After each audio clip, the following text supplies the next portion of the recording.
जी डाळ ठणकते त्याच्या खाली फक्त धरून ठेव. फोडू नको, चावू नको, चगडू नको, गिळू नको. बरं वाटेल तुला. 5, 10, 15, 20 मिनिट झाले. खरंच आराम पडला त्या गोळीने. मॅडमला वाटलं काय माणूस हुशार आहे.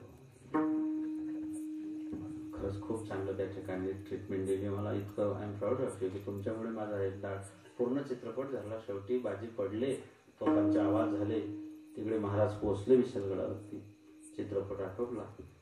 तिने सांगितलं की बघा मला आज तुमचा खऱ्या अर्थाने स्वाभिमान वाटतो. मला नाही वाटत तुम्ही त्या ठिकाणी पैसे घेऊन पास झालेले आहेत. तुम्ही खरंच त्या ठिकाणी इमान आहे बरं. तुम्ही डिग्री घेतलेली आहे आणि त्याच्यामुळेच मला आज या ठिकाणी आराम पडला. कसं काय झालं? तो म्हणला काही नाही ग, ती गोळी काढता. ती गोळी काढली हातावर टेकून.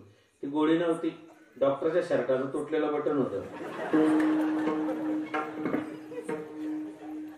मला काय सांगायचं, तिचा भाव होता, तिची श्रद्धा होती, तिला गॅरंटी होती माझा नवरा डॉक्टर आहे. त्यांनी जी दिली ती पेन किलर आहे, ती वेदनाशामक गोळी आहे. माझा नवरा डॉक्टर, तिचा पूर्ण विश्वास होता माझ्या नवऱ्यानं जी मला दिलेली आहे ती त्या ठिकाणी नक्कीच वेदनाशामक. मग मला सांगा, सामान्य व्यवहारातलं हे जर दृष्टांत माणसाचं त्या ठिकाणी इतका भाव आणि श्रद्धा असली तर साधं त्या ठिकाणी त्याचा गुण आपल्याला जाणवतो. जोपर्यंत तुमचा ईश्वरावरती संत वचनावरती त्या ठिकाणी एका जनार्दनीनं घ्यावा संशय, निश्चयीची होय हरिरूप. सुख, भक्ती, भाव, धर्म, धर्माचे पालन करणे पाखंड खंड. संतांनी समाजामध्ये धर्म टिकवला, संतांनी समाजामध्ये धर्म टिकवला, रुजवला, तुमच्या माझ्यापर्यंत पोहोचवला. मायबाप हो, त्या काळातही संतांनी जनजागृती केली. अल्लाउद्दीन खिलजीने जेव्हा देवगिरीवरती आक्रमण केलं 1293च्या कालखंडात, तेव्हा ज्ञानोबाराय नामदेवराय अधिकृत तीर्थयात्रेला गेले होते आणि ज्ञानोबारायांनी येऊन त्याला सांगितलं होतं की तिकडे महत्वाकांक्षा त्या ठिकाणी महाराष्ट्राकडे डोळे लावून बसलेले. पण आपला राजा त्या काळचा देवगिरीचा गाफील होता, राजा रामदेवराय. ज्ञानोबाराय ज्ञानेश्वरी शेवटी त्याचं वर्णन करतात की त्याने जर त्यावेळेस लक्ष दिलं असतं तर कदाचित महाराष्ट्राचा इतिहास फार वेगळा राहिला असता. धर्माच्या बाबतीत जर बोलायचं म्हटलं, मायबाप होता धर्म टिकवला धर्मवीर शंभूराजांनी. धर्मासाठी कसं जगावं हे छत्रपती शिवाजी महाराजांनी आम्हाला शिकवलं. धर्मासाठी कसं मरावं हे आम्हाला धर्मवीर शंभूराजांनी शिकवलं. 2 वर्षाचे असताना शंभूराजे आई गेली. 5 वर्षाचे असताना मनसबदार झाले. 9 वर्षाचे असताना बापाच्या मागे घोड्यावर बसून 1250 किलोमीटर अंतर लाल महाल ते लाल किल्ला शंभूराजे बसून गेले. 14व्या वर्षी 14 भाषा शिकलेत. 32 वर्षाच्या आयुष्यात शंभूराजे 120 लढाया लढले. त्याच्यातली एक लढाई हरले नाही याची गिनीज बुक ऑफ रेकॉर्ड मध्ये नोंद आहे. बघा, शंभूराजांनी जालना सुद्धा लुटले. तेव्हा संभाजी महाराज जालन्याला येऊन गेले. औरंगजेबाची बाजारपेठ होती जालना. संभाजी महाराजांनी पुण्यावरतून धडक देऊन जालना लुटून नेलं होतं. माणूस कसा असेल, बापापेक्षा त्या ठिकाणी मायबापो. महाराज जर सिंह होते ते सिंहाचे छावे होते. पण तरी शंभूराजे औरंगजेबाच्या बापाला सापडले नसते. पण एक म्हण आहे, हमें तो अपनों ने लुटा. आम्हाला बाहेरच्या लोकांपासून धोका नाही, जे आम्हाला आमचेच घातक आहे. मला सांगा, ज्ञानोबारायांच्या झोळीत दगड टाकणारे कोण होते? आपलेच. तुकोबारायांच्या गाथा बुडवणारे आपलेच. शिवाजी महाराजांना त्रास देणारे, संभाजी महाराजांना पकडून देणारे, राम मंदिराला विरोध करणारे आणि गावातला सत्ता बंद पाडणारे आपलेच असतात. बाहेरचे थोडी येतात. ते पुण्याचं काम आपलेच लोक करतात. बाहेरचे कशाला येते? आम्ही तो अपनों ने लुटा.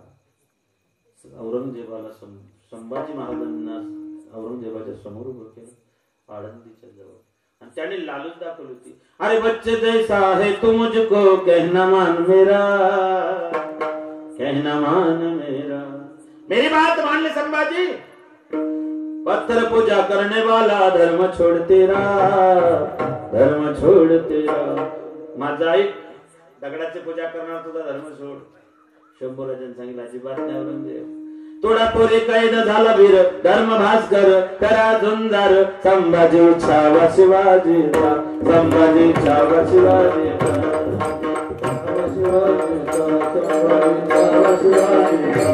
थोडा पोरे कैद झाला वीर धर्म भास्कर करा झुंजार. संभाजी छावा शिवाजीचा, संभाजी छावा शिवाजीचा, संभाजी छावा शिवाजीचा.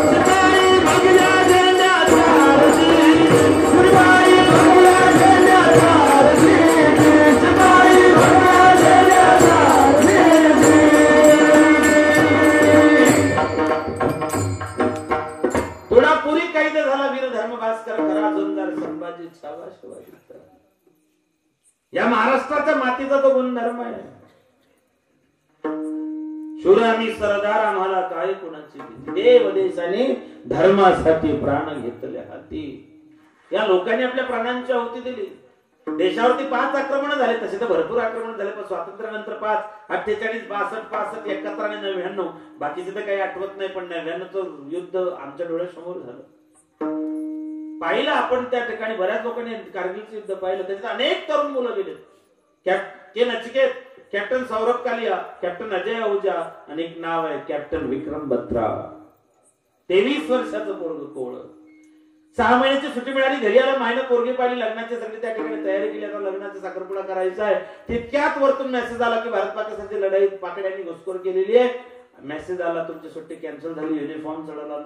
विक्रम बत्रा निघाले. माय दरवाजात उभी होती. म्हणे सांगितलं विक्रम तुझ्या लग्नाची तयारी केली बेटा. तुझं लग्न या डोळ्याने पाहून मग डोळे मिटावाची माझी इच्छा आहे. थांब रे अजून.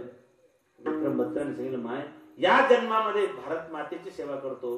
पुढच्या जन्मी जन्म घेऊन तुझी सेवा करेन पण यावेळेस जाऊ दे. स्टेशनवरती पोहोचवायला त्यांचा मित्र आला.